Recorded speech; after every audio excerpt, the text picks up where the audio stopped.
Hello, everyone. Welcome to my art presentation. Today, I'm going to talk to you about conceptual art, a movement that started in the 16th and brought a new concept of art with new ideas that expanded the way art can be seen, can be created, can be interpreted, and a very controversial movement. Okay, first we need to know the linguistic concept, then its theory, uh, its history. How it was born, what it was born, and from where, and finally the kind of conceptual art. Media art, video art, mail art, copy, and it art. So let's start.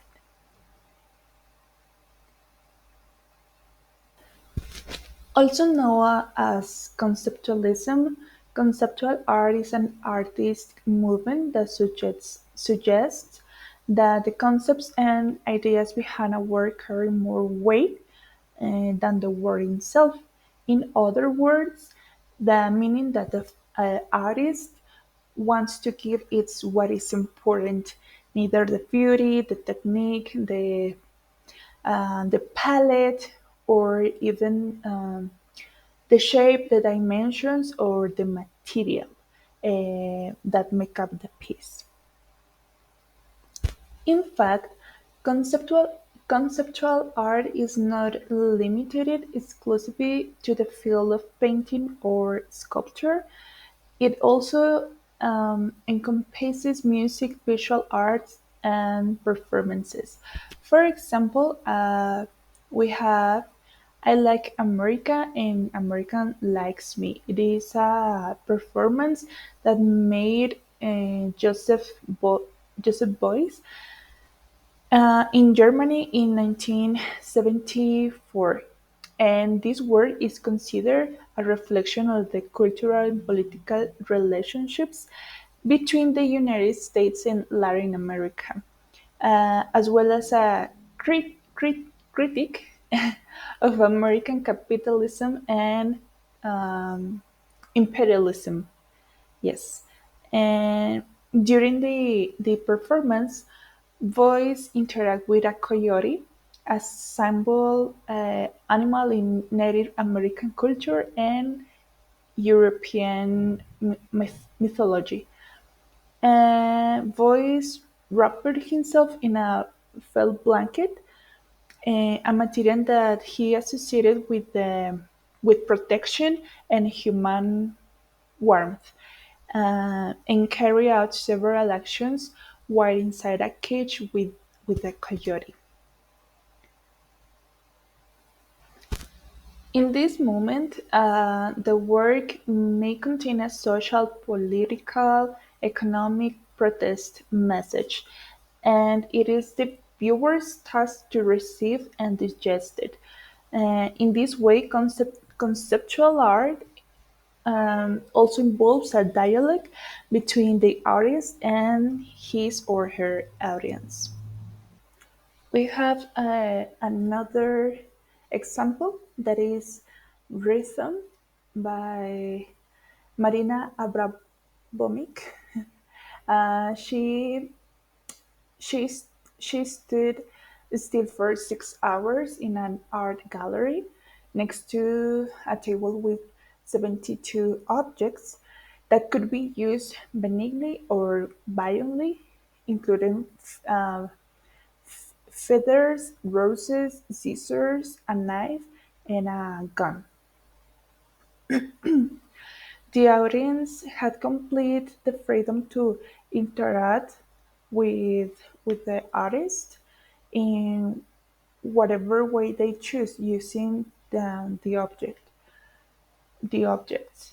And the significance of the performance lies in the exploration of the limits of human interaction, as well as as well as in the exposure of the both compassionate and violent nature of humanity.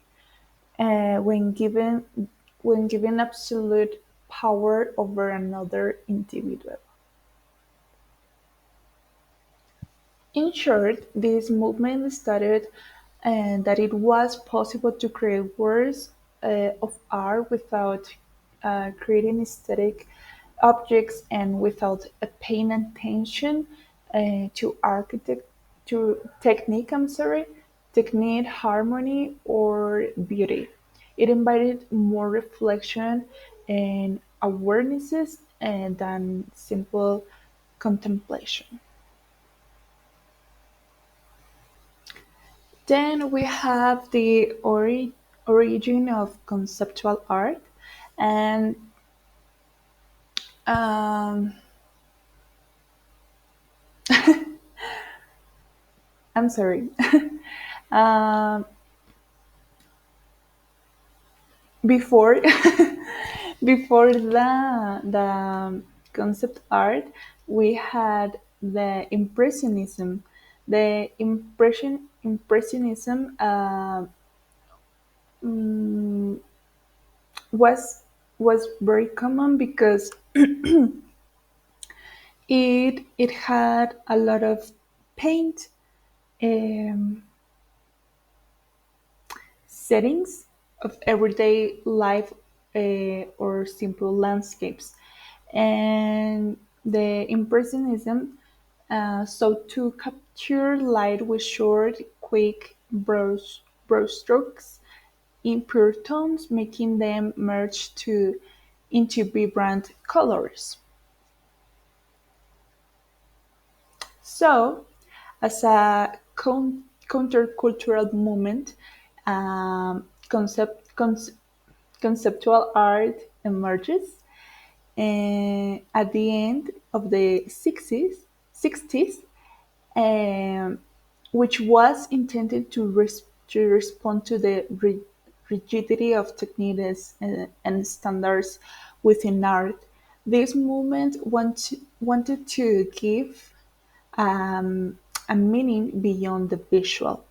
And the works of this art were very diverse and disparate, and the limits were little or not all defined because it was the goal, the main, yes, of this movement. Okay, now we have the kind of ay, conceptual art. Yes, the first one is, well, the media art and the video art. Yes, the the media art and video art involves using electronic, digital, or technological means as an integral part of the conceptual artwork. Um, this can include this can include the use of video, audio, computers, the internet, visual reality, interactive media, etc., to express the conceptual ideas. Yes, we have here the video art. Then the mail art. This is based on the postal exchange of artworks between the artist and the normal people or the audience. Artists use mail as a means to send and receive artworks, which can be drawings, paintings, collages, visual poems, or any another form of creative expression. And well, this can be a network of artists who communicate with each other through art. Then the copy art. Copy art is a form of conceptual art that focuses on using pre-existing materials such as text, images, or even existing artworks to create another to create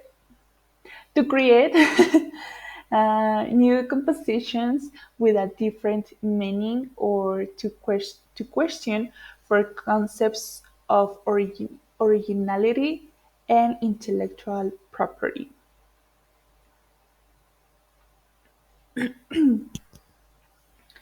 Finally, eat art. In eat art, the act of eating becomes a form of artist impression expression. Artists create works that involve food in several ways, whether using food as a artistic medium, organizing food events as performances, or exploring things related to food and culinary culture. And here we have a beautiful sneaker hamburger and candy tunnels. Okay. Final conclusion. Well, I really like this moment. I think this is the most important way to to be creative. Sometimes we say, I don't know how to paint. I don't know how to draw. I can't. I feel limit to create art. But now sometimes, in simple things, we can find the art. Or yes, the very important thing is the meaning, and yeah, I really like this movement. And well, thank you very much for your attention, and that's it. Goodbye.